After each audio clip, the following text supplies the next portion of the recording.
the state of the art of blue collar motivation and engagement. Blue collar has been a topic that the Swedish Chamber has been addressing for quite some time. Maybe I should also say that I'm the president of the Chamber. My name is Thomas Strauss, and I might not have said that initially. We started working on blue collars discussions probably sometimes last summer, Matthias, when we started with a sectorial discussion on what are the key challenges in the blue collar sector.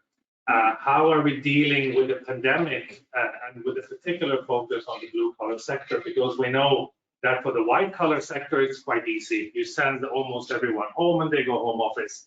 And we know that this is not the way that it can be managed in the blue collar sector.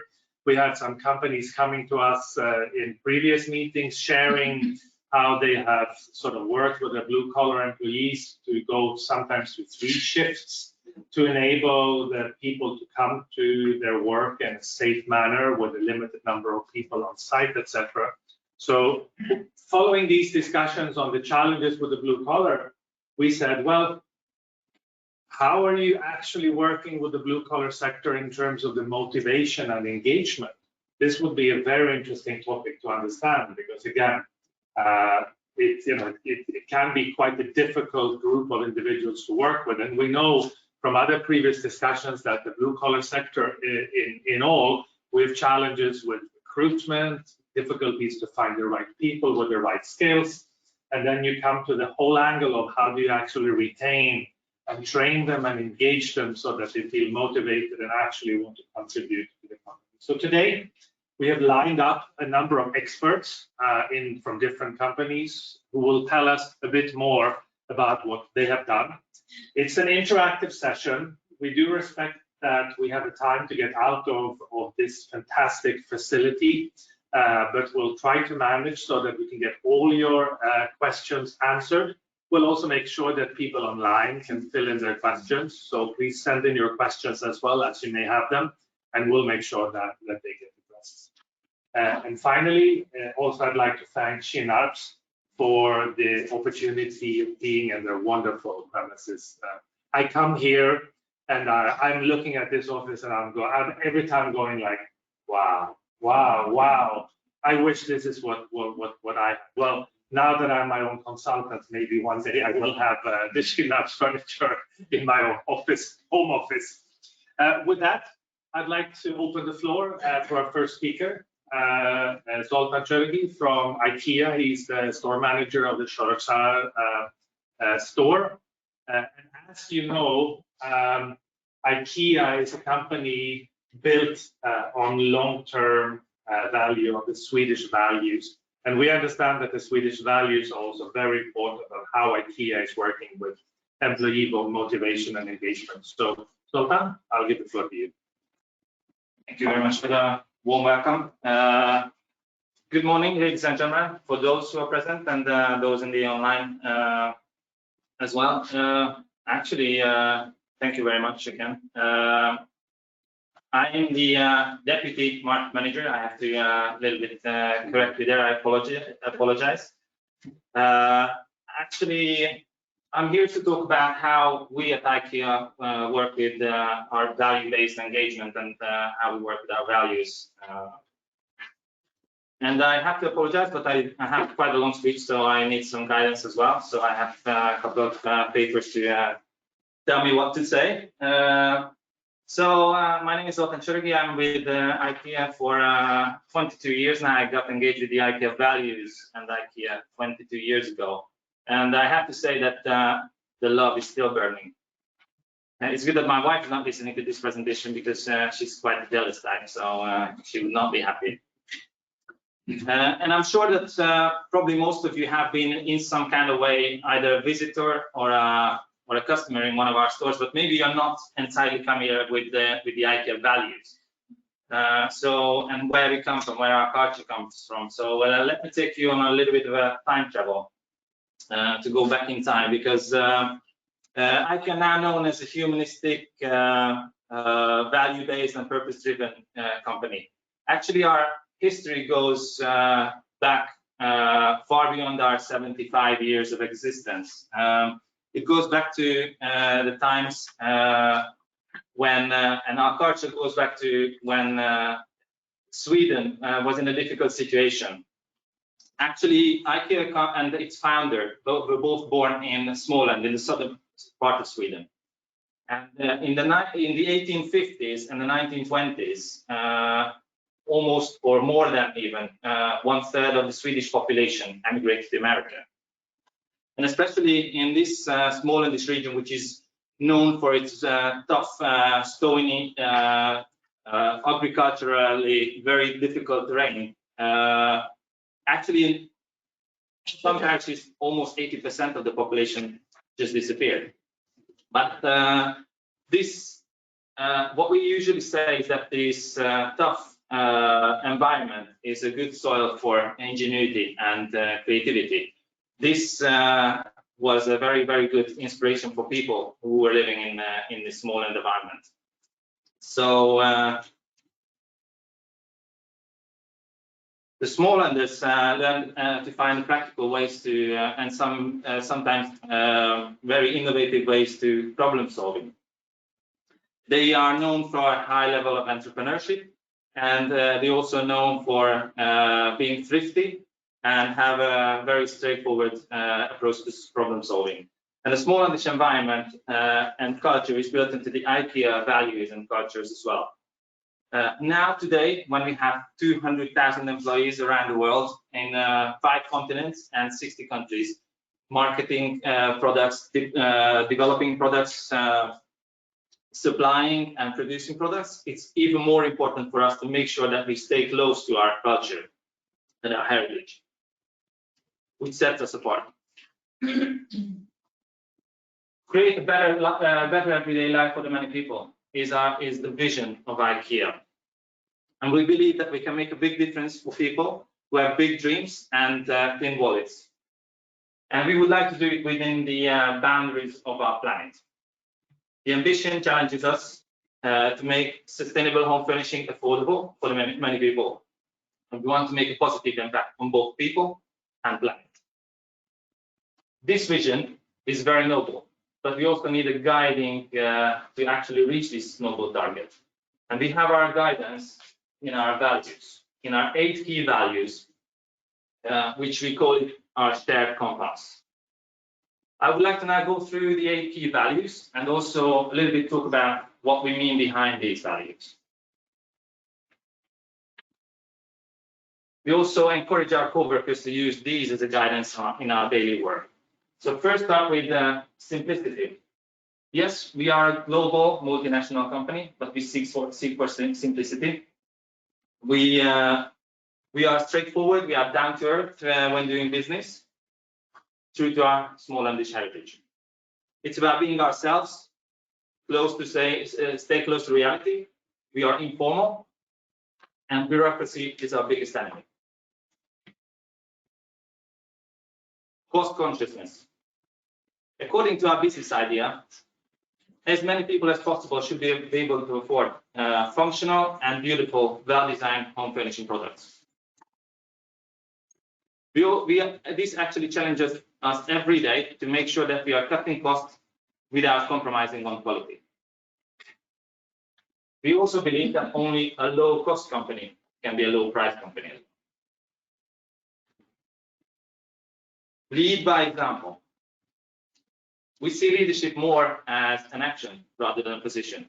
We look for people who stand up for themselves, and they do it as an action. They show them the better face of themselves, and they'll also bring the best out of the others as well.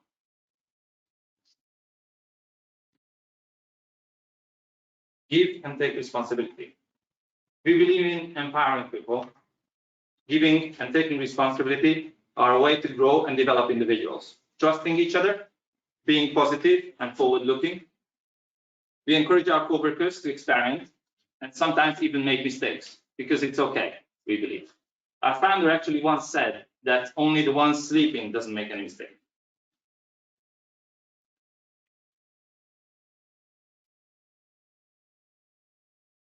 Different with the meaning.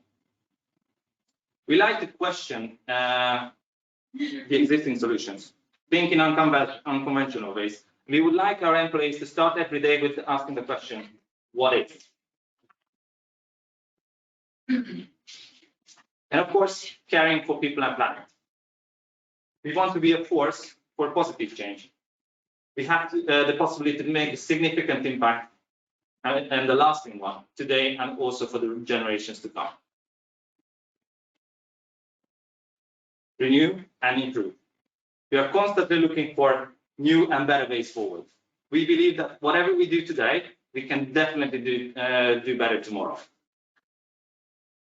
Finding solutions to almost impossible challenges is part of our success and is a source of inspiration to move on from the current challenge to the next challenge. And last but not least, in the heart of the IKEA culture is togetherness.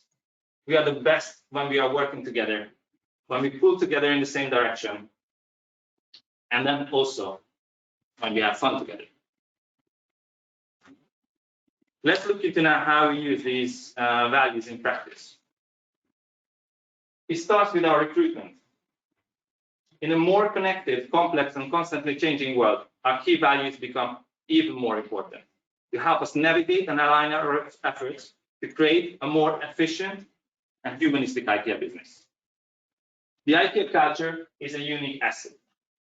It builds trust, inspires challenges, and also empowers people to make a difference. This sets us apart, and this is something that's why we are always recruit first on values.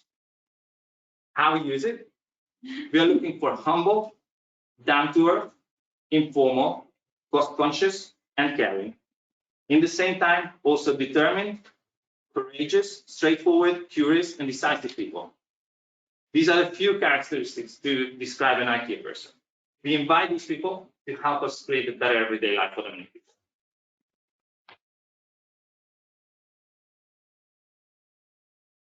Now let's look into some practical ways how we use the engagement.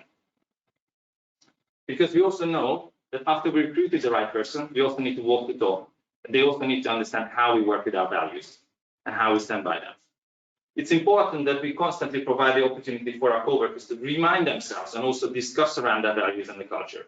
So all our values are constantly visible on our offices, on the walls of our corridors, in our staff canteen, and also in the training rooms as well. We constantly work on improving our onboarding process as well, to give all coworkers the wide knowledge base about the IKEA culture, values, and heritage from the first day when they start. They get familiar also with our code of conduct, which is a guideline for them how to use the values in practical situations. Sometimes coworkers don't find themselves in the best position when they start. They don't find, firstly, the right place. We work with our approach of actually looking for the characters and the values in the people, not the competence and the experience. The coworkers don't have to look for other opportunities outside of the IKEA ecosystem, but they can definitely find a better position for themselves, and we provide them this opportunity that if they are not finding the right position first, they can try themselves in a different field. They can move from food to logistics to sales to even decoration if possible. We also work together with coworkers and value their ideas and opinion. We also created a co-creation platform and also our own social network system in which they can share their own ideas, and they also get immediate feedback about the performance. They get feedback, and also they can also take part in competitions. The vast IKEA global ecosystem actually saves the change for every single day for the coworkers. So what we do is we are also involving the coworkers as a development in many projects to lead, and therefore they can develop in different roles. We also know that good leadership improves the engagement. We would like to support our leaders to get even better. That's why we created IKEA Leadership Fundamentals. This is a training program where we provide the essential tools and skills for leaders to support the people development with the IKEA key values. We also know that people who apply for us would like to care for people and planet, as we do care for people and planet. So therefore, we enable them to support this idea and give time off from work to be able to support global sustainability projects and NGOs and local projects as well.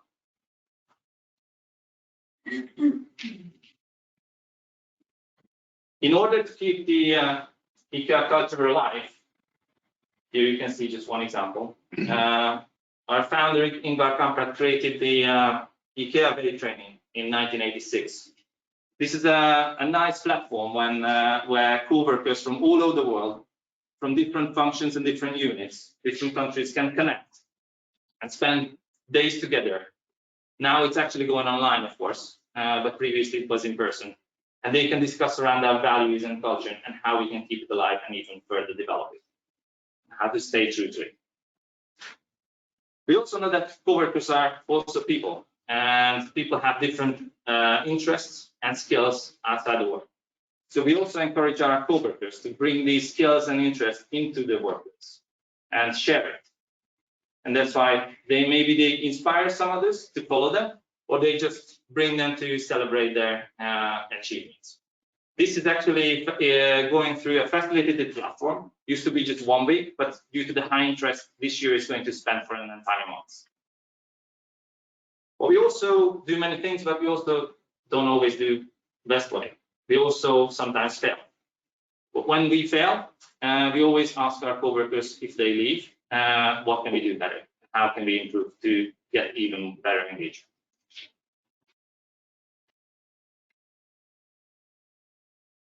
Development also keeps people engaged. We believe that in people development. We take our values as a base for co-worker goal setting and evaluation as well. We believe in a constant dialogue. So every year, 3 times the co-workers have a development talk where we discuss how they live the values, partially as well, and also they get goals, how to improve. Achievements get reviewed, and also goals set for business and personal development. We prefer to build our organization from within. Just one example, in our team in Sorokshire, 6 out of the 9 management team members have started as a student about 20 years ago. And these stories are often told to co-workers as an inspiration when they start. Just look at each other. Who's going to be the next sitting here after a couple of years?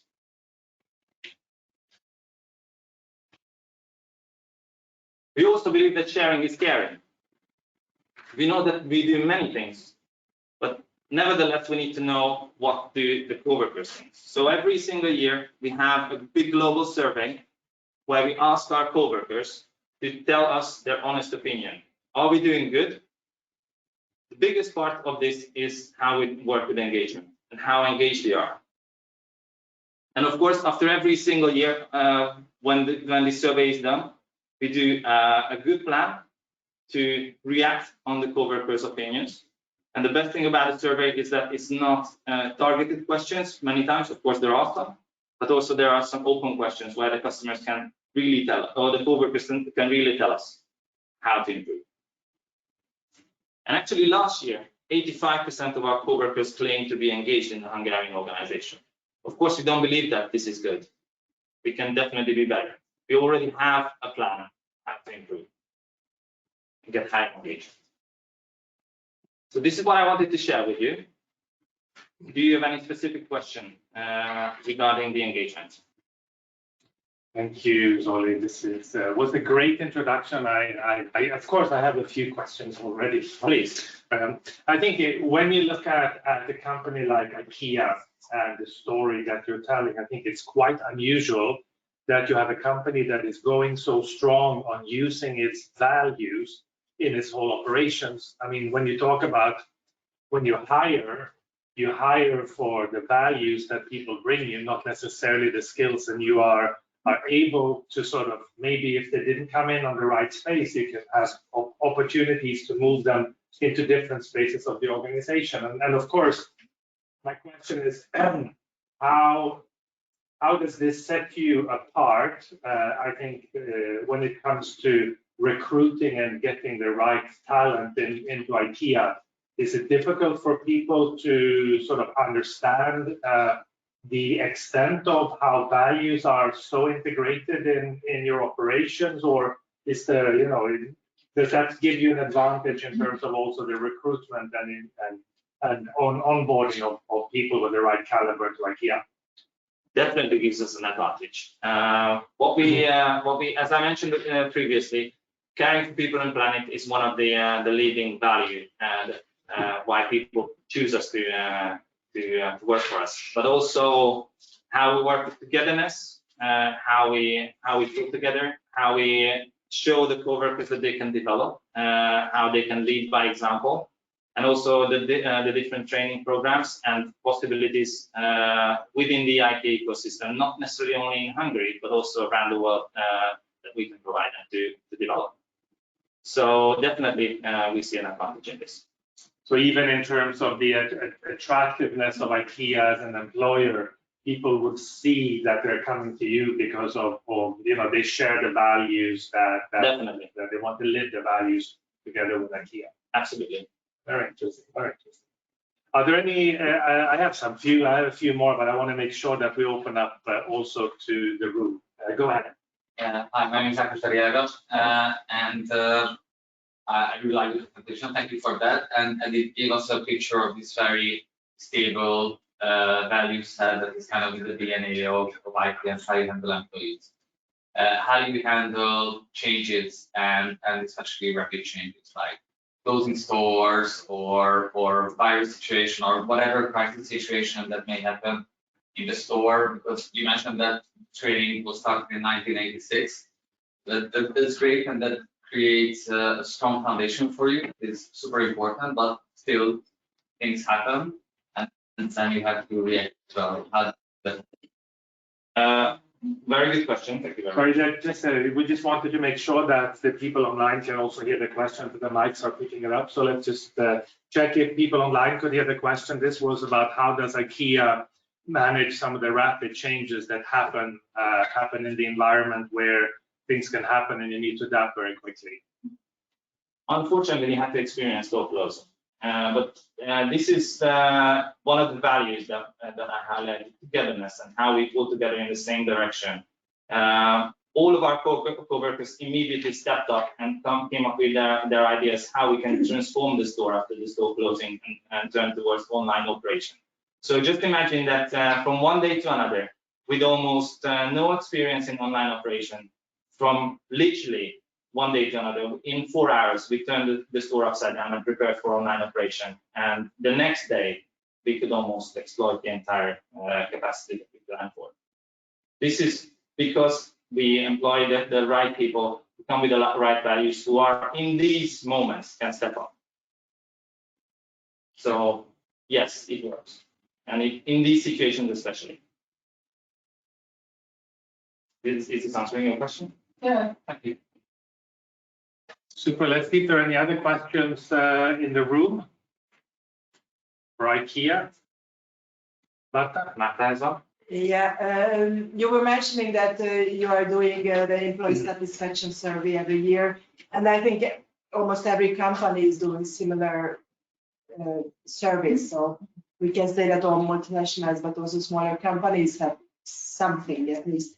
Do you have some concrete cases or examples when you got some feedback from the employees and from up from down, you made some changes because of these reactions? Yes. Every single year after this survey, we all sit down in our units and also together with the Hungarian organization to discuss how we can move engagement forward and how we can be a better workplace for our co-workers. So just in last year, actually, and I also mentioned before that what's very, very good about the survey is that there are not only targeted questions, but also where the customers can tell their honest opinion by their words. And these are the most valuable ones. So, for example, only last year, we noticed that one of the biggest issue for the co-workers, which drags down the engagement, was the lack of communication flow. So we introduced bi-weekly meetings with our co-workers where we can openly discuss different topics. And of course, improve the information flow from our side towards them and also from their side to us. Also, we saw that they are not always satisfied with simple things like a work shoe. So we changed to a different brand, which is much more satisfying now, and we have a lot less complaints about the quality of the work shoes.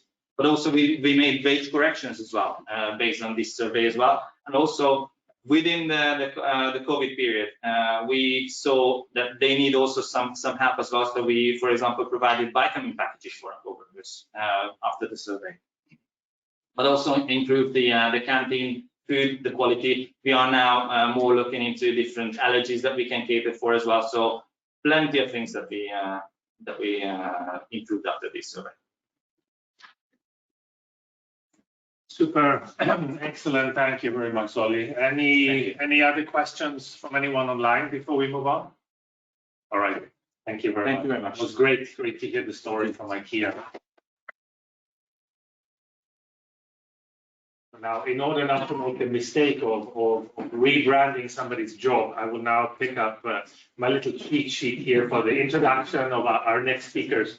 So, taking this on, obviously, to the next step, one would say, what are some of the non-traditional tools and resources that we may have at our hands when it comes to blue-collar motivation? We heard some examples from IKEA, how they're doing it in everyday work with their managers, and how you have 3 times a year discussions with employees on the values, etc., in order to drive their motivation. But there are also modern tools that we can use. So our next session we'll talk about a platform, a high-level platform. This is an online tool that we'll hear about, and we'll hear the story of how Blue Colibri and Volvo Hungary came together to work with this tool. So I would like to welcome 2 speakers, Victoria, Vicky, and Jofi on the floor here, that will tell us of how you were developing this together. Thank you. Reach the presenter, stop with it. Oh, apologies. Thank you. So welcome everybody, or välkommen. Sorry for my Swedish, but I tried the best. I'm Victoria from Blue Colibri app, and Jofi is my co-presentation partner from Volvo. And today we will talk about that digital transformations begins at the employee level. So first, I hope that, yes. Okay, so first I just would like to ask you that I'm familiar with this video. Maybe you saw before, it was from CNN. The professor was making a live interview at home, and then his children were coming to the picture. I'm sure that I'm seeing some faces, you saw this. And do you know that when was this video viral? It was in 2017. And at that time, it's really, I just looked up yesterday, it went so viral, like hundreds of thousands of news portals were writing about this video. And you know, today, after COVID, like we are not surprised about something like this. So if it would happen during COVID, like in 2021, I'm sure that this video wouldn't go viral, because that's totally normal. You are sitting in front of your computer, and you are speaking with somebody, and their children are in the picture, and it's totally normal, because we are going digital, and not just because of COVID, but you know, like everybody is on social media. Even your vaccination card is online. You are ordering food every time online from applications, and it's true for blue-collar workers as well. And even they are applying to jobs through social media, through Instagram, through Facebook. They are sending their CVs to the companies online. But then what's happening if blue-collar workers arrive to the company? Mostly, and of course it's not all the time true, but what we see is that mostly their whole life is digital, but then they arrive to the company, and what they see that the education is not digital. They have to sit all day in a classroom. They have books what they have to learn, and there is no digital solutions for education or onboarding. And like most of the companies are saying like, yeah, we are so modern, we are working with the best technologies, but their co-workers have to sign for the training for these best technologies on paper, on message board. So that's what the situation most of the time in Hungary. So what we say is that that digital tools are needed, and digital transformation has to begin at the employee level. And companies have to have digital solutions, and it's regardless of company size, industry, and anything, because they need digital tools, not just for like working, but for engaging the people who they are working with. And what we believe is that these solutions are not just like information sharing, but they have to have solutions for communication, for education, for administration. They have to forget the paper-based administration, because that's not the future anymore. And also they have to motivate and engage their employees. And the solution is employee apps. Employee apps, which are like collect every important features for blue-collar workers, and not just for blue-collar workers, but for everybody in the company, in one platform. So you don't have to open 5 platforms to reach, to get your holiday request, or just like just set a performance evaluation, or even get some information. You have the employee apps are better because they have everything in one place, in one platform. But what we have seen in the past 3 years, that an employee app is not enough. You have to fill it with the right content. Just think about it. If you have a really good car, like a Volvo, for example, in your garage, and you are not using it, then nobody will stay, and that's not worth that much. So what we have seen is that it's not enough that you are actually filling with company related only, like I don't know, like numbers and company facts. You have to focus in the employees. And what we are saying is that you have to focus 50-50%. So you have to have the communication and everything in these employee apps, focusing 50% of the employees to help to make their lives better, sending out questionnaires, quizzes, and just what I mentioned, the administration solutions. And also what you can see here is that the HR team or the central team, who is like responsible for these employee apps, are not enough. You have to involve managers, and that's what we've seen, that where it's a success, where where most successful are the employee apps, where the managers are involved and they are sharing information as well. So now I just want to share some stories about our partners who are using these employee apps, because I think it's not a question anymore that they have to, but they are using it with a twist. They are using it a better way to engage their colleagues. First, this is an example from Günther Tata. They are a manufacturing company with more than 1,500 co-workers, and like 70% of them are blue-collar workers.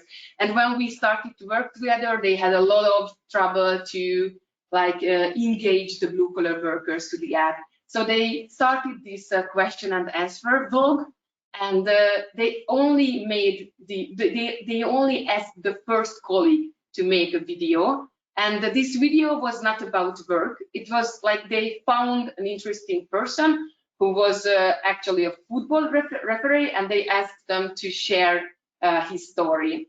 And then the colleagues asked colleagues to make these videos. And then in such a big company like this, the colleagues created more than 100 videos, and it went viral. And they shared every video through the app, so the whole company could check these videos. And another example, I think we all agree that well-being is important. Every company taking care of well-being. So this is an example from Merkel. they are a consulting company, and they made a movement challenge through the app, so the colleagues could stand how many kilometers they run and everything. But they used a little twist. They said, like, this is a movement challenge month. You can run, you can cycling and everything, and then you can share your results. But if you do that, you can collect points.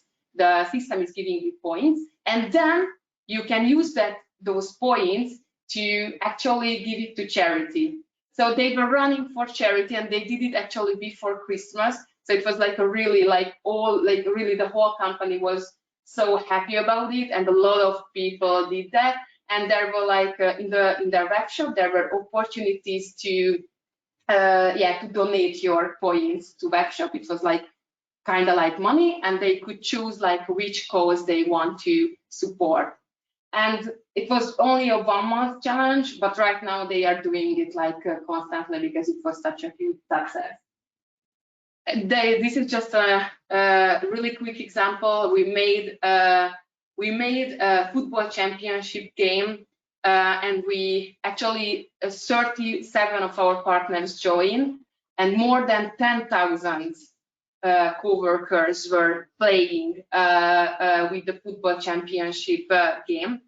And really, there was one time when we just like something was wrong, like the result was not correct, and we received 8 emails in the next 1 minute that we did something wrong, because the co-workers were checking all the time, like, okay, what are the results, how many points I get, and of course there is a leaderboard to see. This is an example about Günther Tata as well. I think, yeah, they always have good communication campaigns. This was the 30 days, 30 good deeds campaign. They became 30 years old, so they shared a CSR activity every day through the app, and the colleagues could apply to these activities. So they said, like, okay, in the first day we will go to the kindergarten and do something to the kindergarten, and the colleagues could apply to that. So they made a 1 month challenge about it. And this is our example from Blue Colibri. You know, like to make an onboarding, it's really important. If it's digital, then I think it's better, or like half digital, half personal. And what we did, that we just gave a little twist about it, and we created onboarding challenges. It means that there's 20 onboarding challenges running in the company, and then the new joiners have like 1 month to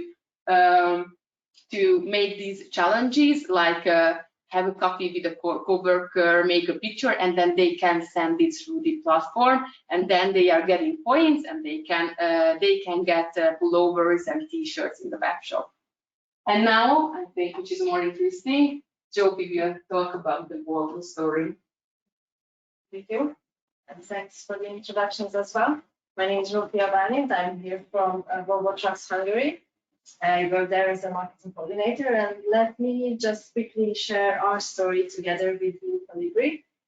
So let me just quickly tell you that we named the application Volvo App. So if I'm talking about Volvo App, this is what I mean. So here at Volvo Trucks Hungary, as the sole distributor of Volvo trucks in the country, we have 2,000 employees, 72% of which are actually blue-collar employees, and 88% of them are men.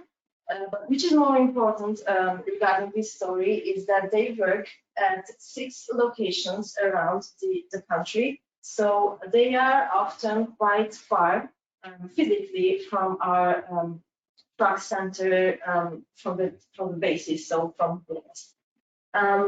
And this is what made the biggest communication challenge for us, is that they actually work quite far from the central truck center in Budapest, and they, I mean, the blue-collar colleagues felt that they lack basic information about the company's life. They needed more information, and they needed constant communication And needless to say, the pandemic situation made this challenge even worse. So this is when Volvo app, or let me say Blue Colibri, came into the picture, and they gave us the solution for that. So we saw quite clearly that nowadays blue-collar colleagues don't have professional email addresses. They don't sit in front of our computers. They work in our truck services. So they need some solution where they can access these informations quickly and easily. And of course, as it was mentioned before, we all have our mobiles on ourselves all the time. And so the internal communication solution needed to be on a mobile platform. So this is when Volvo app was started as a solution for that. It was launched in 2020 in 2 weeks, so it was quite fast. And the download rate of the application is about 80% now, and we have more than 300 shared contents. Most of our contents are news about the company's life. So we share the most important stories about the company itself. For example, market shares. Of course, these are important information that influence the colleagues' view about the company itself. But of course, we share everyday life information. For example, new colleagues or colleagues who are leaving us.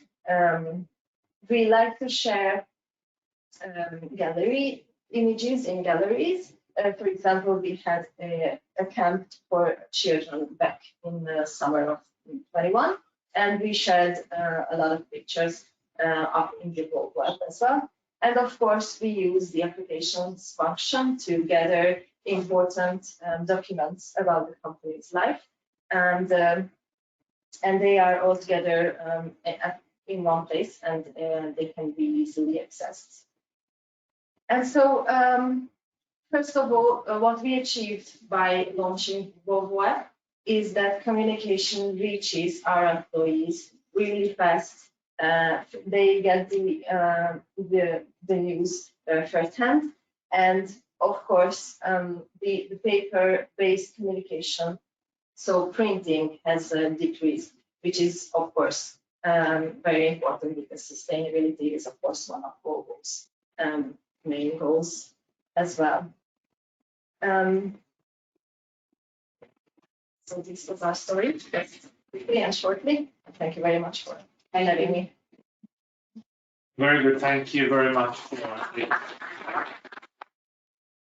So obviously you can say that, you know, this technology probably addresses some of the fundamental needs that we all have. We want to be part of a community, we would like to be seen, we would like to be acknowledged and feel that, you know, there is a bigger us together. So taking it to sort of the couple of questions. One is in the, I guess, for the implementation phase, what are the big challenges of making companies go from, you know, the old traditional way to going this route of digitalizing it? Because before you had all the intranets, but obviously you needed a computer to sit, you know, and access, you know, when you get something, a prompt like a message, and you have to do something, or you can share something, it's a lot quicker. So from an implementation perspective, what are the biggest challenges you see in making companies take this journey towards this employee-focused motivation and engagement?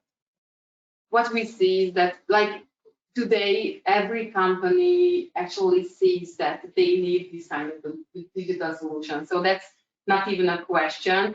What we see is the biggest challenge if a company is not ready culturally to the app, because for this kind of employee apps, you have to have really open culture, because you know, like sometimes they are saying like we don't even want to actually give permission to our employees to comment in a link, so like under a news. So the biggest challenge is like with this employee they have to actually open their culture and they have to change their culture. And that's what we see, is that sometimes they are not ready to do that, because then they first have to go with smaller steps and they are just not there. So that's one thing what we see and actually we agree with that. They have to really go slow first, and then if they are ready, then they can use our solution. Very interesting. It's almost like what we discussed in the beginning of home office, that people didn't want to let people work from home because they wanted to be able to control them, and they could do it better when they were in the office. So this is a very interesting analogy. The other one, I guess, is for Volvo. So what have you seen? Have you seen sort of better retention rates or stronger employee engagement with the help of this app? Or what? How do you measure the impacts that a tool like this has on your workforce? Naturally, we have the tools. With this help, we can actually see the click rates and and of course we see from every news that we post if someone has commented, if someone has said something about it, if someone has sent in their pictures related to the topic, and they do that quite often.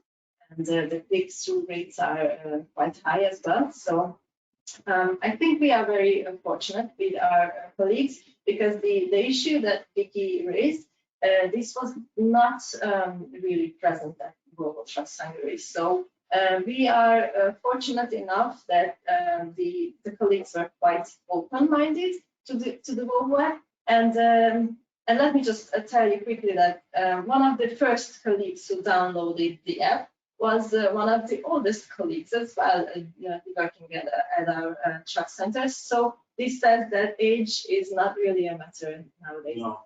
And from a retention perspective, because that, I guess, is the hard facts. Do people stay? Have you seen any change? I mean, there are many factors, of course, impacting retention rates at companies, but is there anything that you can tell us about your experience of, following the implementation?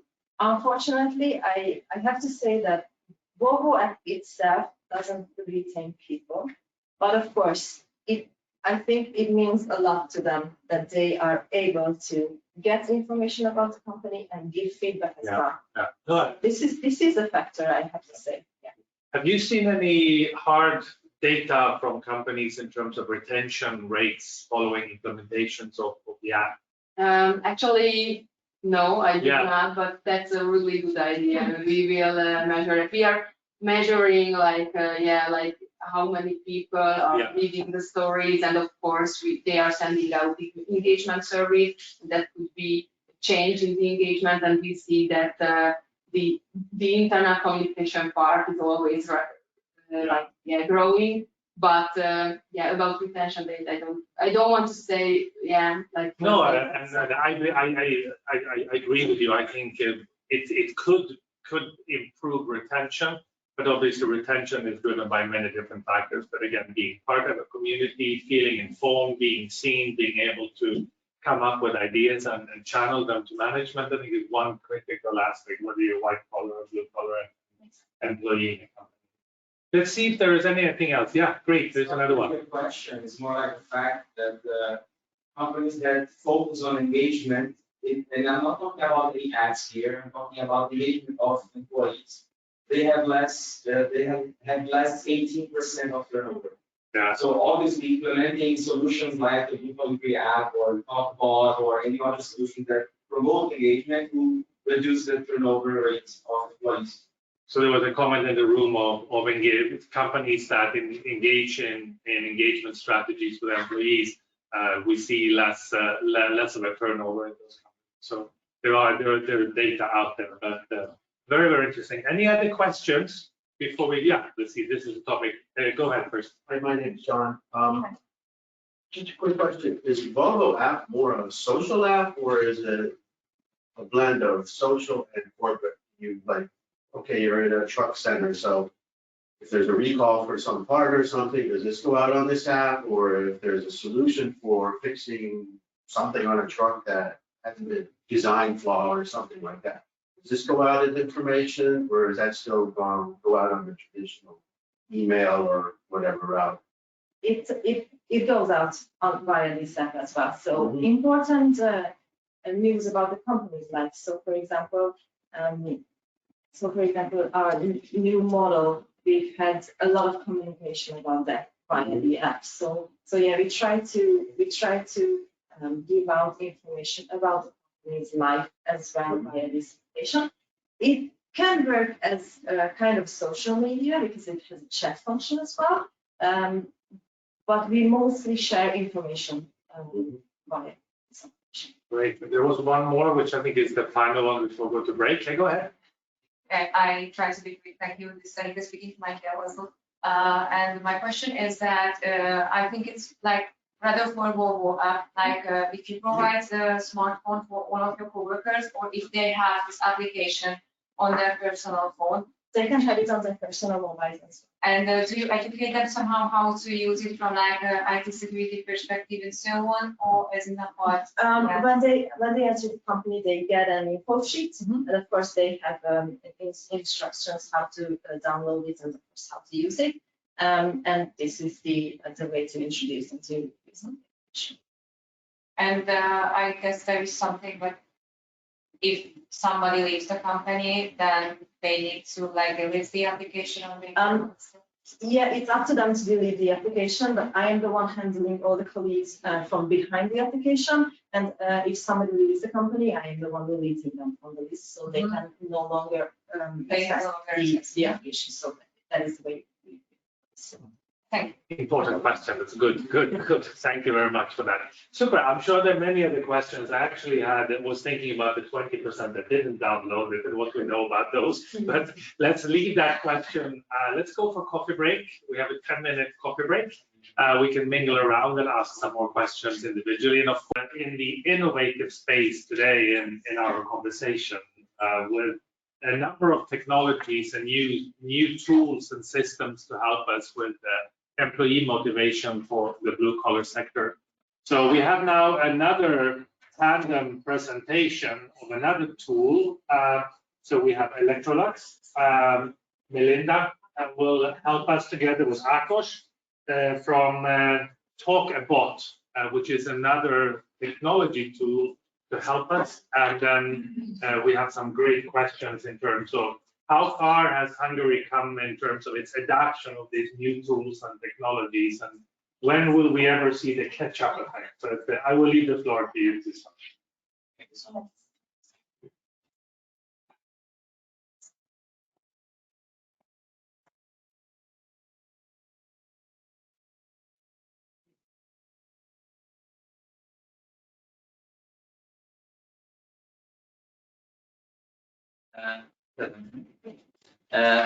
Hello everybody, and thank you for staying throughout the break and listening to our presentation. My name is Ákos Teriága. I'm the CEO of Talkabot. This is a company that started mostly in fintech with AI-assisted chatbots, and in the last couple of years we developed another product called Check, that is a digital internal communication tool. I think it starts with my last slide. Maybe go to the front. So this is a digital internal communication tool, and just reflecting to the intro speech and what I had in the break with Ricardo, we see that this market is currently in the space of innovators / early adopters. So the market readiness for such a tool is actually not there. As Victoria also said, people start to understand the need for such a tool, but to actually use it, I think we can all agree that not everybody is ready. Some people look at this tool as a nice to have feature, to have community related features or social related features, but in this presentation and with the help of my co-presenter, I will try to emphasize that in reality, in fact, even today, this can be a business critical tool. that can really help companies to survive and also to get better business results. That's my goal with this presentation. As you can see on the right side of the slide, the user interface is super simple. People communicate nowadays mainly using chat. We do that in our private life. So one of the main ideas of the product Check is to use a user interface that everybody knows, that everybody likes, that everybody uses, and we as a technology company or Electrolux as the owner of this tool at the moment adapt to this user interface. So everybody, especially in the blue color space, is comfortable using it. There's no need for training of the tool. Another strong idea in how we cooperate are the 4 logos around the mobile phone, is that Check is using a real multi-platform channel towards the blue color workers. You see the Android and the iOS logo, the App Store logo. So we also have a mobile application that can be downloaded, log in.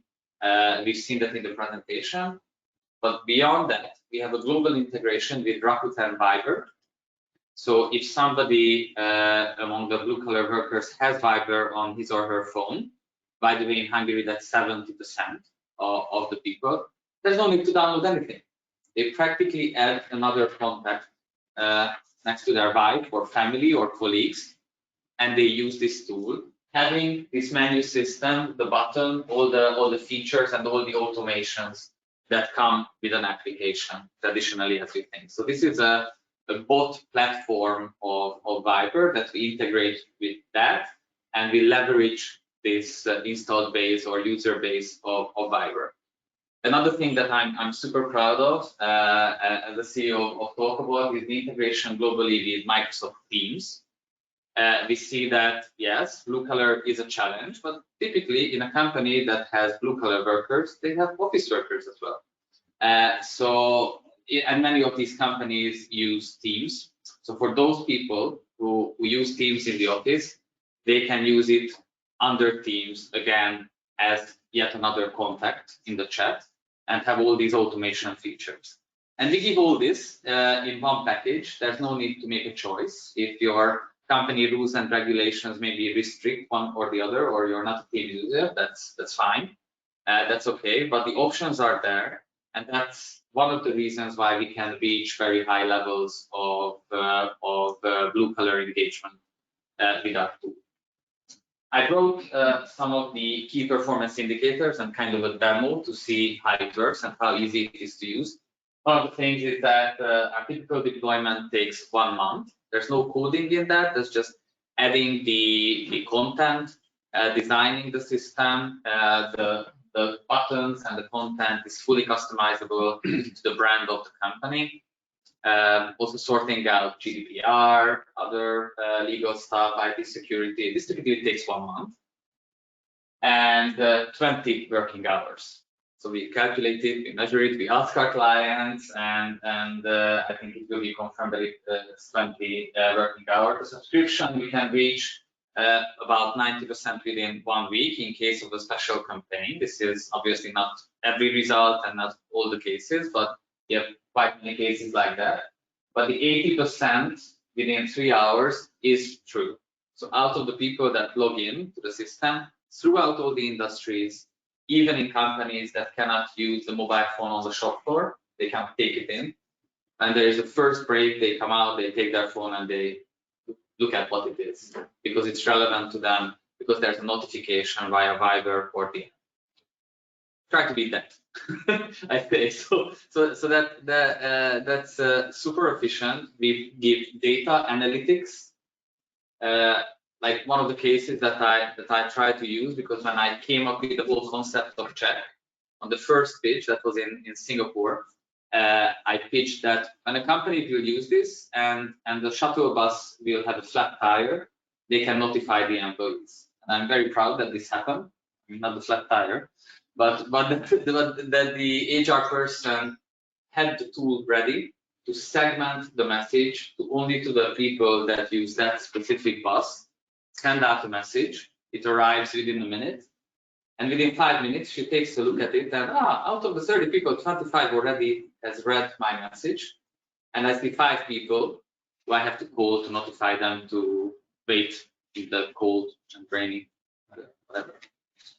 So that's super efficient. So actually the cost of sending message, the speed of sending message is improved drastically, but also the collection of the information. And one of the flavors, differences that I see with Blue Colibri is that we give a very, very strong control over the feedback. We typically work with industrial companies, manufacturing, logistics, and retail that has thousands of people. And these people, I see that they are really concerned about the feedback. I get a comment. What's the content of the comment? How many comments I will have? How do I react to them? There's 100 videos posted. What if the video is inappropriate?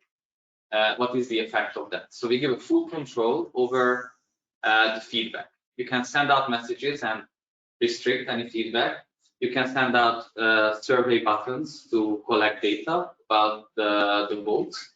And there's even a way to send a live chat message and have a personalized message. Or there can be anonymous questions as well within the tool. So that's something we try to be very mindful of, that companies like Electrolux don't have, and not any company has the bandwidth to respond to unique questions of thousands of people. It's just not possible.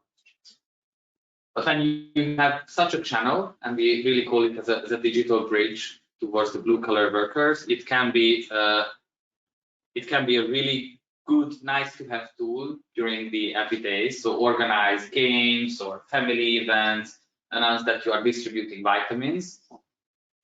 But when Russia hits Ukraine and you have Ukrainian workers, you need a tool to calm your people, to give them an information about what you do for them. How can you make them confident about their workplace? And in such case, or the flat tire, you need a tool that gives you the data, that gives you the speed. And I think looking back 2 years, we can all agree that such cases happen quite frequently when we have to adapt, and the faster we can do that, the better it is. So although the occurrence is typically rare of a business critical situation, I think we all feel on our skin that it's not that rare, unfortunately. So I just wanted to introduce you the tool, our concept and how it goes, but the actual use case and the experience would come from that. Okay, thank you. Hello everyone, I am Marinda Gál, the Senior Agent Generalist of Electrolux from the Jászberény factory. This is not me, this is Vera, our virtual assistant. And similar to Volvo, we called our application Electrolux app. This is very important. I liked the expression of Ákos, the digital bridge, because our target audience are the blue collar employees on both factories in Jászberény and in Nyíregyháza as well. We launched this application. It's very, very fresh thing for me because it was in January, at the end of January, and we have already more than 500 users. And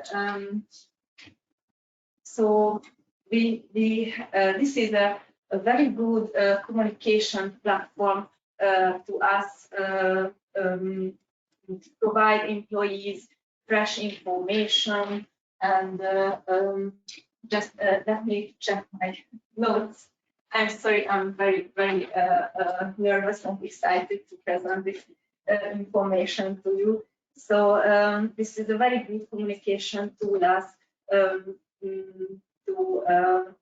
communicate directly to our employees And this is already a part of our corporate cultures. Our employees can contact directly to our plant manager, our HR manager, and of course our trade union representatives as well. They can ask, and not only can receive information that earlier they received only offline.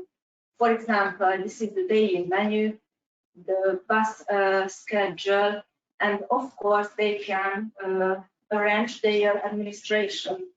For example, they can receive or request income certification as well during using this app. This is a much more faster information tool for us, and we use it also for administration. Our most fresh experiences that we survey the ladies what they would like to receive for the International Women's Day. So it was a very quick survey. They just choose one of the 3 options, and based on this feedback, we decided what to buy for them. So from my side, I think this is all I can tell you. Maybe Ákos will add some information. So thank you for listening. A couple of other things. I just wrote a logo board to show you how many different industries and companies we are serving, mostly international customers and mostly high number of employees, at least a few hundred people, but there are a lot with thousands of employees. So we have really a vast amount of the internal communication know-how. And we want to drive a cultural change in the communication, because as you very well guessed, there is a very direct effect on the fluctuation, on the retention of good internal communication. We are actually measuring it. One of the best results that I openly presented on HR Fest last year is with iTurk, one of our first clients, where Zoltán Gazi is kind of an influencer managing director, and he's a special guy. But before they used Czech, they had about 15% fluctuation in the company. At the moment, they have 6.5%. It was still Zoltán before Czech. It is still Zoltán now, and he attributes some of this change to Czech, because however brilliant he is, if he cannot communicate cheap and fast, efficient to the people, then there's no effect. So I think that's a very direct. We normally tell our clients very close to the number what Ricardo said. We say that they can expect roughly 20% decrease in the fluctuation compared to what they have at the moment. That is the effect that we typically have. And one of the last things that I'd like to tell to you as well, that due to the sad news of this morning, the Russian-Ukrainian war, we are offering to any company who is using Ukrainian labor 2 months free crisis version of Czech. I spoke with many companies today, and we already received 2 orders that employ 12,500 Ukrainians in Hungary. That they will use it for free. There's no customization. There will be a logo and the color changed. But otherwise, we have a template that we can deploy. People can start to use this communication, and the employers can tell them information about the developments of the system. So if you know anybody who would use this beneficially, then please let me. Thank you for your attention. Super, thank you very much for. So obviously one can ask oneself, I mean, we're 2 years into the pandemic. The world went digital in February, March of 2020. why do you think it's taking so long time to get something implemented in the blue collar sector? Is this only because of, I don't know, leadership reluctancy? Is this, are there other mechanisms driving this, the slow uptake of these types of tools and systems? Because in the white collar sector, it went like this overnight. And this is a question for all of us eventually in the discussion, but just wanted to see if any of you had a reflection on that. I have a few, and I'm typically very blunt. Sorry about that. To defend anybody, but I see that many HR people are super afraid of any extra work that they may have, of implementing the tool and using it, and they just want to keep on doing what they are doing because they surely don't get fired, typically. But they are complaining that HR should be a strategic way, but they do a lot of administration. So a lot of what we do is like removing this concern that it will be very time consuming to do the project, to implement it. That's why the 1 month and the 20 hours was communicated that even in an organization like Electrolux it is possible. And yes, we have banks where it takes 6 months because they make it hard for themselves. But we can even do it within 1 day. So the crisis version that I mentioned, if you tell me now after this presentation, today the people will be able to join. That's how fast it is. So the attitude of the HR people is, I think, one super big factor of that. And yeah, we can go deeper in that. But yeah, it's very provocative. I'm sure there are a couple of HR people saying, yeah. Anyway, I wanted to ask you, Melinda, because again, these tools require work. Yeah. Now, Akos is saying it's not that much work to set it up, but all of us know that the setting up is just one part of it. Then you have the data management, you have the content creation. This goes for all of the technologies that we've talked about, that you need to fill them with something, otherwise they're empty shells. So from a workload management, how do you see that sort of the daily engagement that you will have to have and others in the company? Because creating content cannot just be an HR topic, that's going to come from many. So how have you worked with that? Electrolux, this is not only for HR, this tool, because each topic has a responsible person. For example, the daily menu is sent by the assistant of the manager. We have an administrator who arranges the buses, and she shared the information about the bus schedule, and she is able to manage and use this platform because it's so easy, and it's not takes a lot of time to adapt this way of communication. So at the before the launch, we expected much more work with the application, but based on our experiences for 4 weeks, it's quite okay. So it's no, I'm just curious because again, if you want to drive motivation and engagement, you need a certain frequency, you need things to come out and people to get involved. So it's good to hear that, at least from your perspective, it doesn't take too much time. And also one question is, what's the alternative time that needs to communicate the same thing? Of course, it's very true. It's very true that probably that takes it. But thank you very much. I think we'll say thank you to both of you, and we'll move to the final part of the discussion today. So now we're really going to go into some facts here and talk about what are the root causes behind the blue collar fluctuation. So what's driving that? What do we know and what can we do about it? We're very fortunate to have Marta from Orban Consulting with us. I would like to welcome you up here to help us understand the fluctuations. What do we know? Well, if we do understand, then we don't have this presentation. I don't understand. Not me either, but we will see what we can do about it. Exactly. Right.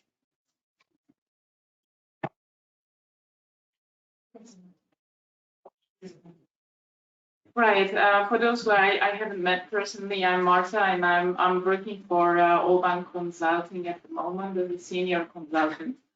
Due to my age, I would say it's a very senior consultant. Because I have been in consultancy, well, almost 20 years. Before that, I was HR on the company side. I have brought you a different topic. I would talk a little bit about my last 1.5-year project. About a company, with a company, I would say, which is more eastern part of Hungary. Definitely not ready for using kids. Not because the culture is not ready, but the people are very poor. They can't afford smartphones. So why would we use a tool without having smartphones? So we went back to the roots, and the main task was to stop somehow fluctuation. I hope that laptop training. Yeah, now, all right. When does consultancy jumps in? I'm pretty sure that everybody has meetings like, okay, all the managers are here. We have fluctuation problems. Yeah, we do have. Production says, I have no man working in the production. Office people says, I have no engineers, I have no quality assurance, I have no, basically nobody who works in the office. And they show everybody and say, okay, HR, please solve the problem. And that's where we jump in, because HR is sitting there solving a problem, but don't know the root causes. Let's say just a couple of facts, and these were the only numbers that I'm sharing with you.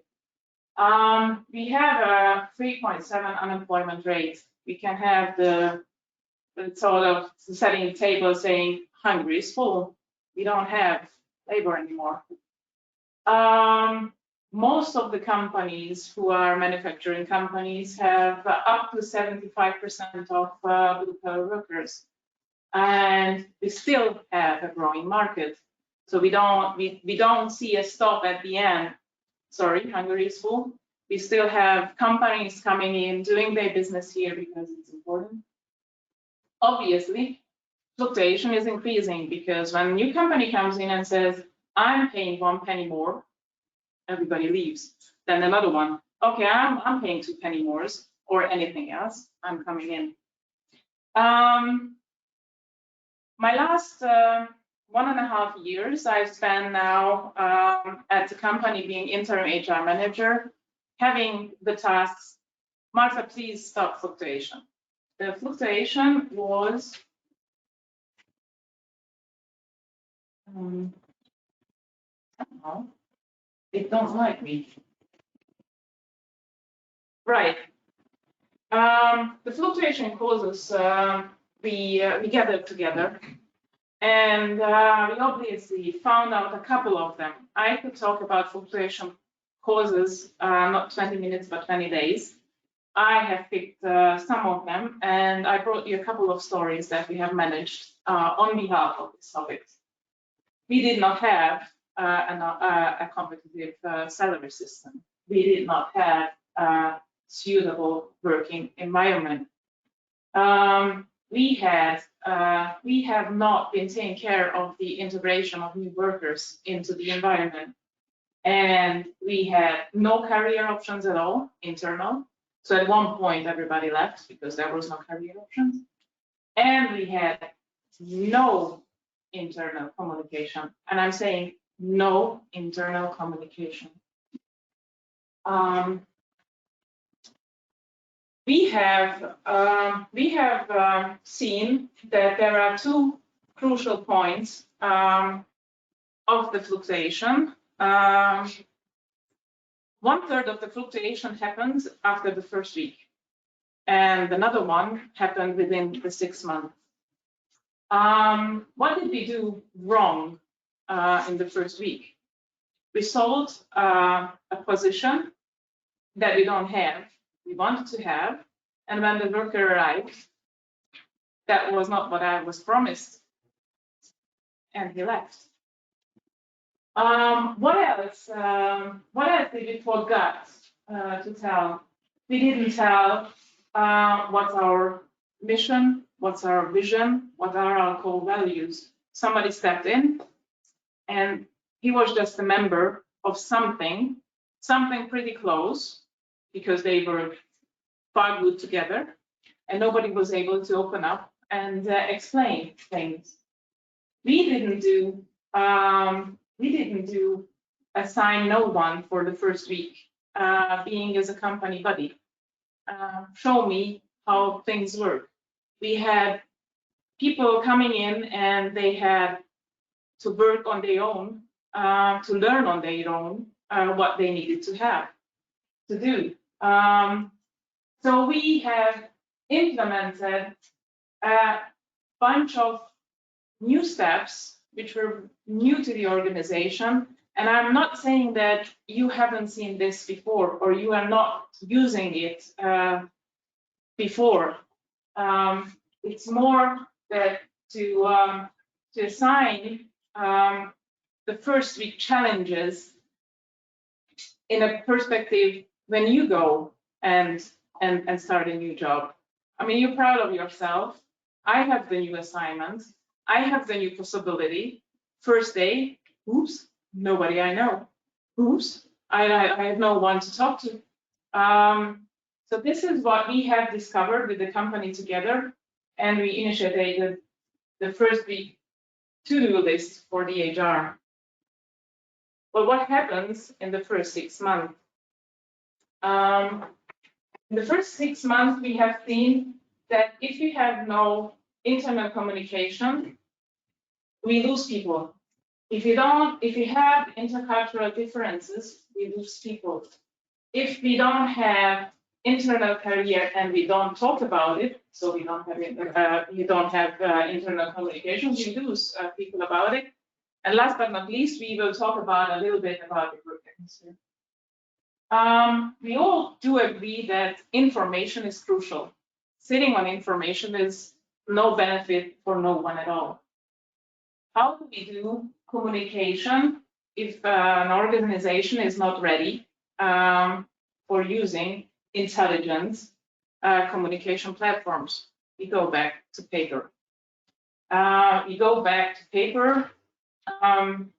I know it's not environment friendly, but we need to start it, have conversation with the people.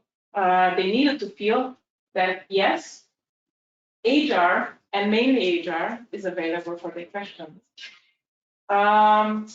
We have started setting up bulletin boards. The company did not have bulletin boards at all. And that's, I think, the worst thing what can happen to a company, because people start gossiping. Is there a pay rise? Sure, there is a pay rise. How much? Oh, 10%. 10%, really? Oh, have you heard? There is a pay rise. They said 15%. Oh, cool, 15%? No, nobody said there is a pay rise.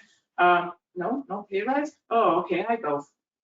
So the importance of internet communication at any level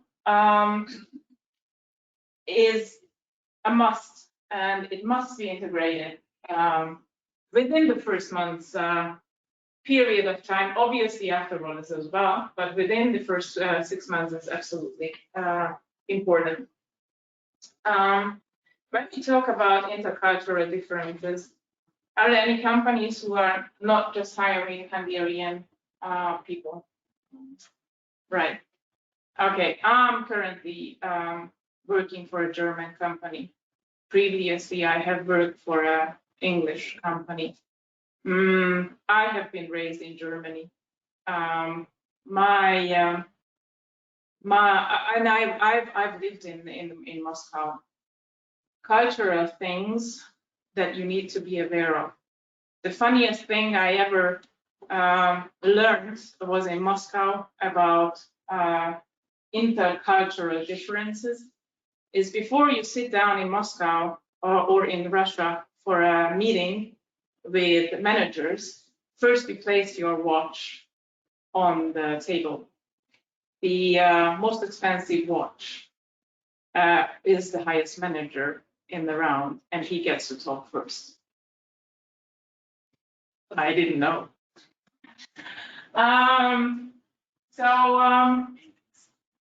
Being there and telling a company as a consultant that you need to tell about intercultural differences is very important to lead them into being open and open-minded to accept that we are different, although humans, but we are different, and there might be things that is more important to one another than it's actually for me. What we have also implemented, and this is only for the, we started with the blue colors one on purpose, was the internal career ladder. I have currently in this assignment 300 welders and locksmiths. Education level low, physical pressure very high. What we have seen is that all my employees thought I'm a welder, so I can remain a welder. So let's be a welder. When we have figured out, and I don't know who was mentioning it around you at the from IKEA, that people have other benefits as well. They know more. When we figured out that I'm not much of a welder, but I know welding goes like this, so normally goes like this. When we realized that one of our welders is such a super welder, he can do it on above his head. I have no clue how it works because obviously there are some things falling off, but he can do that. We sent him to training and we assigned him being an internal trainer. He was super happy. So we needed to have and set up a model for competency measurements. And jumping back to my first column, internal communication, we started to communicate to the people. Look, you are a welder. These are the scopes that you can do. What about, do you want to learn this and this? Yeah, I'm keen to learn this, but I don't want to do that. All right, fine. Then you can step up and you know exactly on what job and what salary package you're on, depending on your level of knowledge.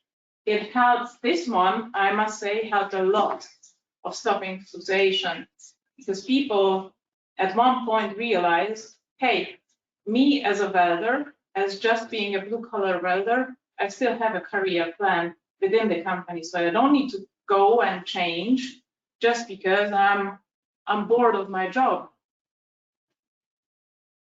Right. I mean, for everyone, it's very important to have a nice working atmosphere. It's not just about having these beautiful chairs, as you mentioned, Thomas. I must agree, it's really good, and I didn't know that chairs exist with rollers underneath, so you can move around. But basically, creating a working atmosphere is not just about to ensure that you have a safe and healthy environment around you, or you have nice chairs around you. It's basically that you stop for a moment and you say thank you. You say how cool it is that you've been with us for the 10, 15, 20 years. I have no clue. I just recently realized that we have a worker whose mother worked at the company and she was pregnant with him, so he considers him being with the company for, I don't know, 50 years because he was already in his mother's tummy at the time, and he was the first, you know, he was working in the company. we needed to create and see how we can strengthen the being a part of the company, being a family. It was unbelievable when we introduced the united uniforms for everyone, for the blue collar workers. Those workers I'm working with, or the company I'm working at the moment, they did not have united working clothes. Now they have, and the funny thing is, it's a rather small village where these companies. The funny thing is that when I go in the evening and buy my food at Lidl, the only store available, I can see my people moving around the stores because they wearing very proudly the t-shirt, the jacket, or just the hat. So when you don't have the mega tools, but you need to stop fluctuation. These were what we have introduced to the company, to this very specific company. And I consider not as my goal, because it was not me stopping fluctuation, or it was not the HR stopping the fluctuation, but it was the whole company stopping the fluctuation from a level of 16% to 1.09. And I think that was where we had our greatest applause, and where we had our greatest success in stopping fluctuation. As I said, I can tell you about 200,000 things and root causes of fluctuation, but these were the main, I would say, targets that I have been assigned for, and a lot of others. But we at Orban Consulting say we are no consultants. We are the hands-on attitude guys. Solution providers. Sorry, the solution providers. That's the word I was looking for. Right. Any questions?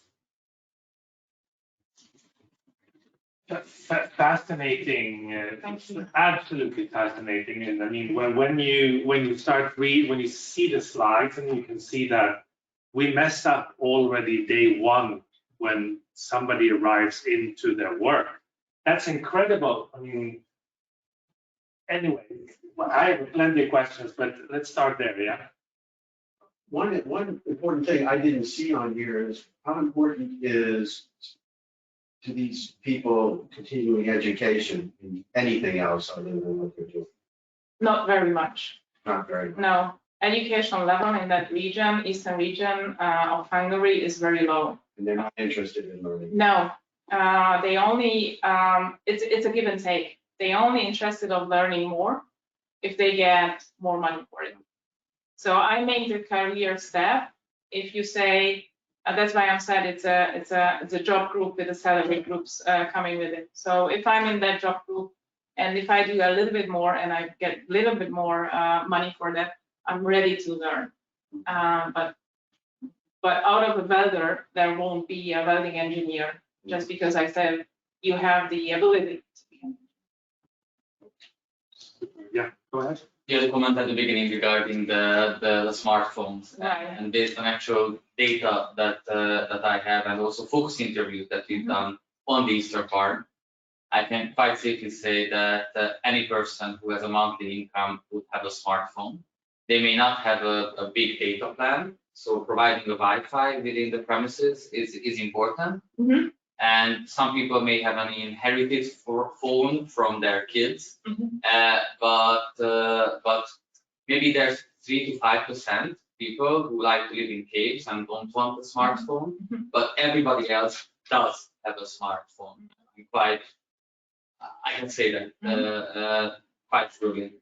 And even when I first did the market research for Czech, I traveled to Mumbai and then 200 kilometers out of Mumbai, and then see the people there, and either they're illiterate people who use WhatsApp, sending voice recordings in between each others, having a smartphone. So literally on this globe, whoever has a monthly income and does not belong to the 3% will have a smartphone. Right, I totally agree with you. This company, we made a survey. This company with the 300 blue-collar people currently working there, the average every second has a smartphone, considering that the net income is around 200,000. It's yet not there. It will come, and just to share my idea about smartphones, it would be a great initiative of the company giving smartphones to the people. I give you smartphone, good color, just to be able to reach me. I think that will be the next step. That will be maybe. Good. Let's see. Do we have any questions online before we take more questions in the room? All right. Any more questions in the room? Marta. I think it was really interesting, and what I was thinking about when listened to your presentation is that to do all these changes and introduce all these new processes, you need an enthusiastic management. And okay, that it might have been the leader or the CEO of the company who gave you this assignment. But how about 2 or 3 levels below the top manager? Did they understand why you were doing, or did they agree with you, or what was your experience? Even our blue-collar FTEs didn't like the fluctuation, because we had a sort of very, strong people mass, and the 16% fluctuation was always running around them.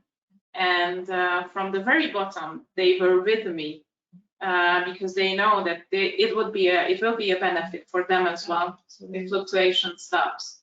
So in the production itself, all our longer employees who've been with us for 10-ish years, they were ready to start a mentor program.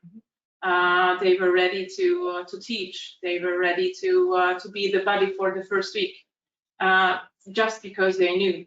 And above that certain level, or let's say underneath the manager's levels, fluctuation was also a problem. So they knew they have a problem.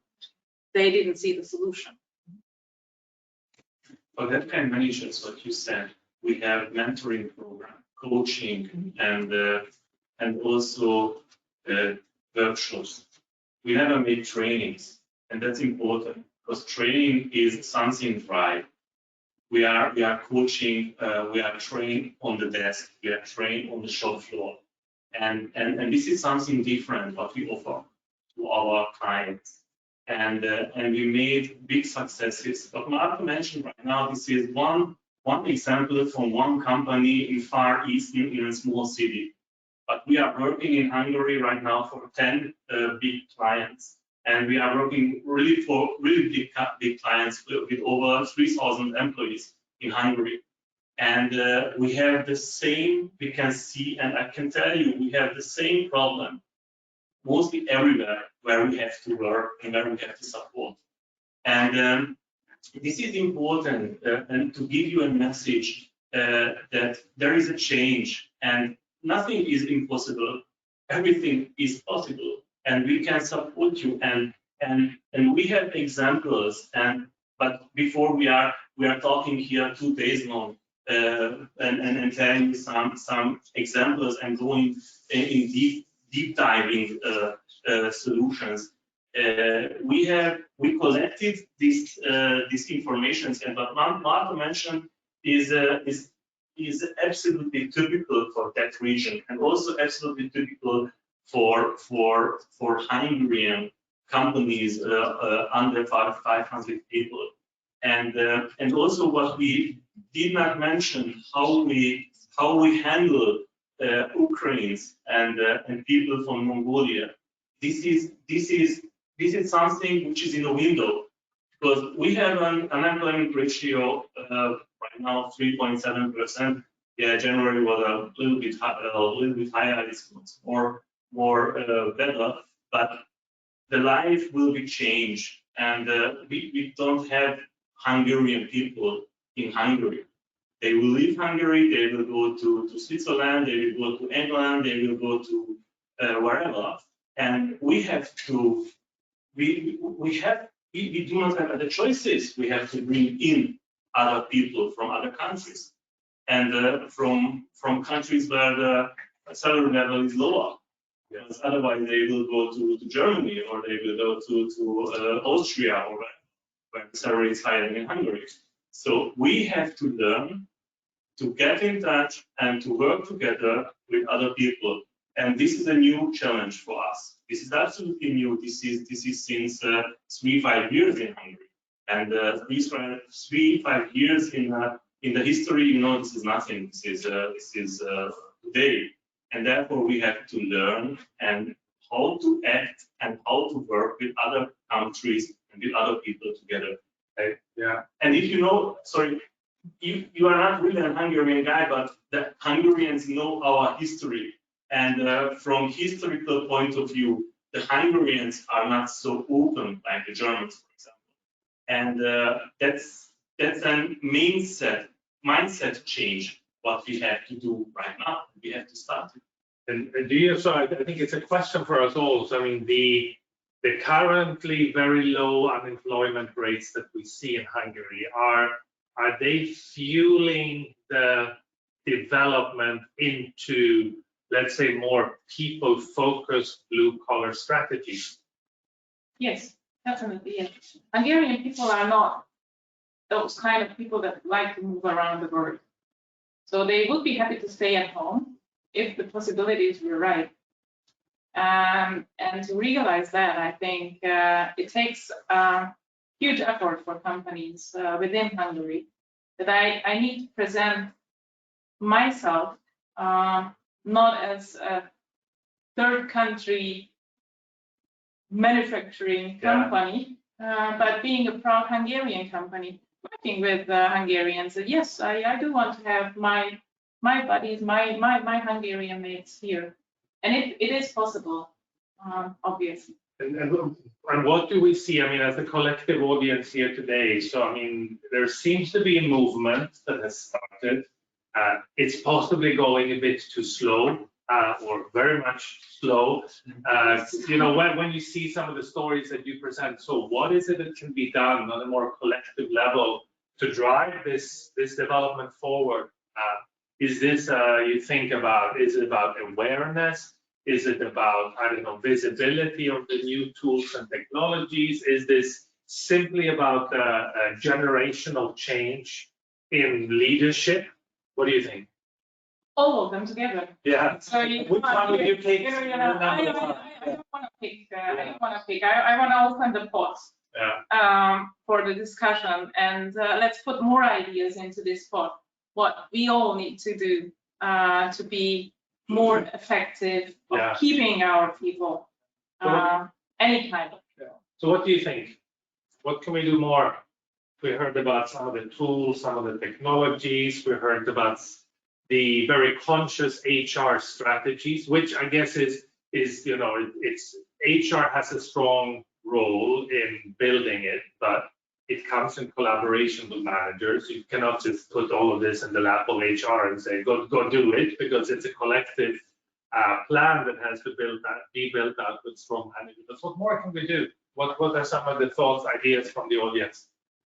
Would you say? I think that, as we mentioned, this is a movement. It's a movement, yeah. And we really are very proud of the community that we build within our clients and within the network of people that are interested in the same topics.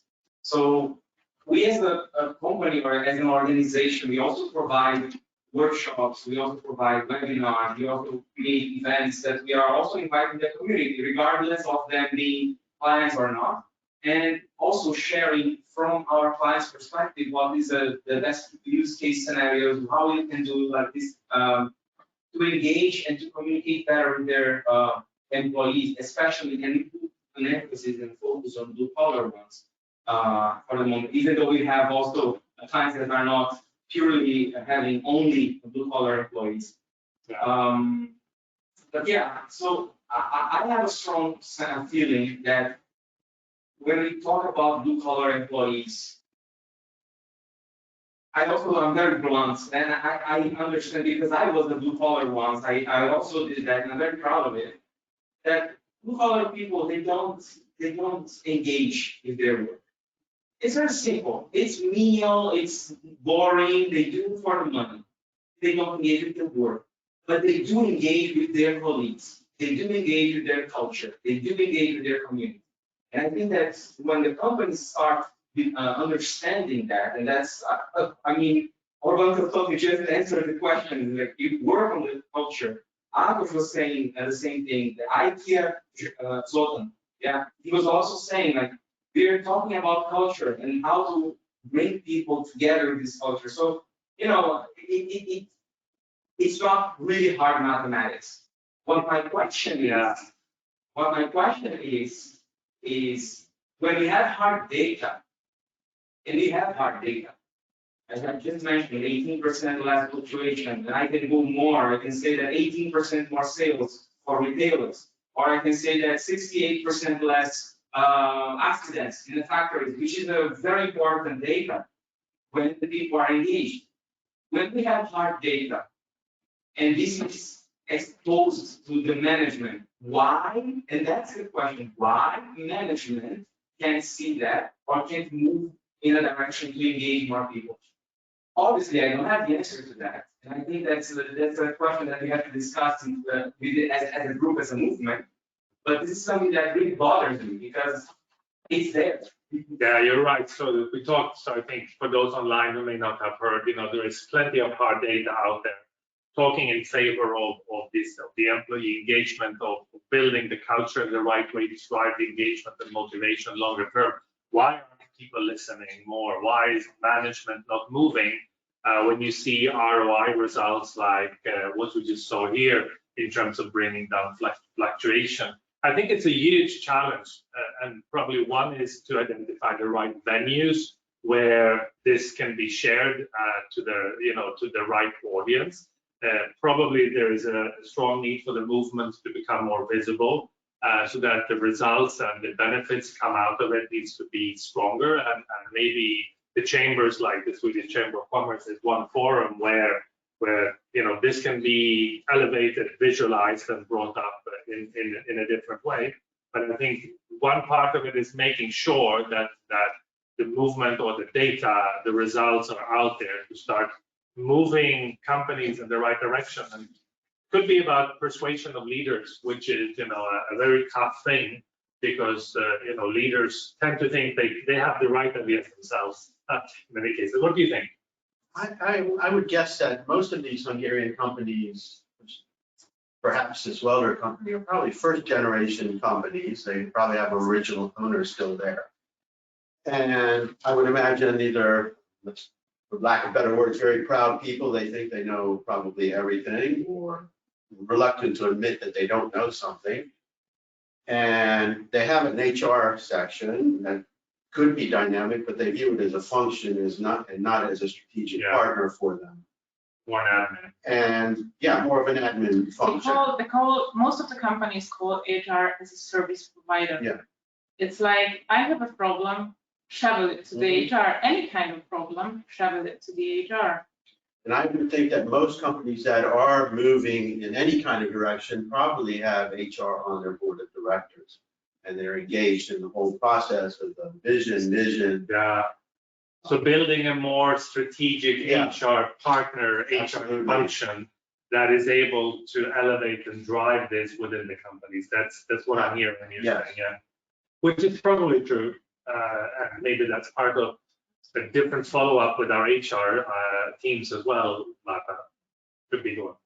If you check on the internet, Peter Diamandis is very well-known entrepreneur.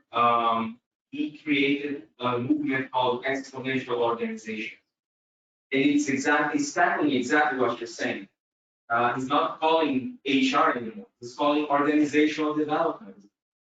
Because HR is that, if you think about it. Yeah. And if you go, you don't have to go very far. If you go to, for example, Good to Great, that book from Jim, I will not remember, but it's a very, very well-known book as well. Good to Great, he said the CEOs, they actually work on the culture of the company. They work on the organizational development, the aspect of leadership. They also have this super trendy, like 5-level leadership or something like that. So, it's something that is there.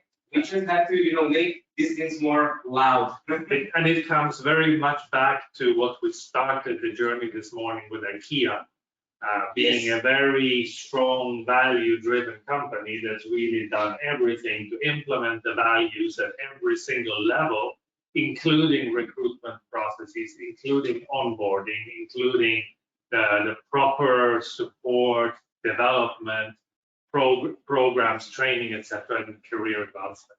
But that was a wonderful loop back to where we started. I think we're approaching the end of this session. I just wanted to check, are there any more comments from anyone online before we move to a close? Nothing? All right, let's hope they're still online. Thanks for staying with us. Again, and thank Marta. Thank you very much. When you see the solutions on a slide, you're like, yeah, easy peasy, yeah.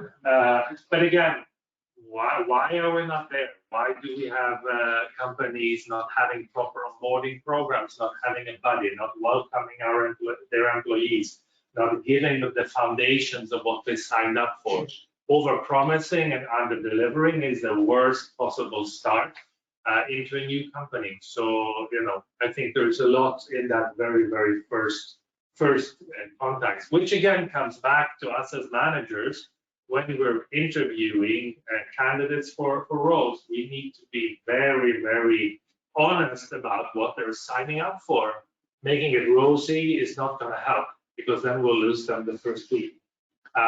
Great discussion, great participation, great engagement from everyone. Thanks a lot for coming today. It's been a pleasure to see both some of the strategic elements of building a blue-collar strategy for engagement and motivation, but also some of the tools. And I think we could see that there were similarities in these tools and what they are aimed to do and aimed to support the blue-collar employees with. But I think there are also some differences in terms of the things that you put in there and sort of what they offer. But clearly, that employee engagement and having the information at hand, being part of a community, is something that's very important for everyone, not just for the blue collars. So thanks for being part of the Swedish Chambers community, everyone that's here. Thanks for your energy and engagement. Wishing you a very great rest of your day. And stay tuned, you'll find more activities from the Swedish Chamber. We are right now working on a topic of sustainability, which includes sustainable people strategies, which is all about retaining people, recruiting, retaining, and building people for the future, again, to minimize fluctuation, turnover, and ensure that our employees can deliver at their utmost and best throughout their life with us. But also, of course, sustainability, big topic around the environment.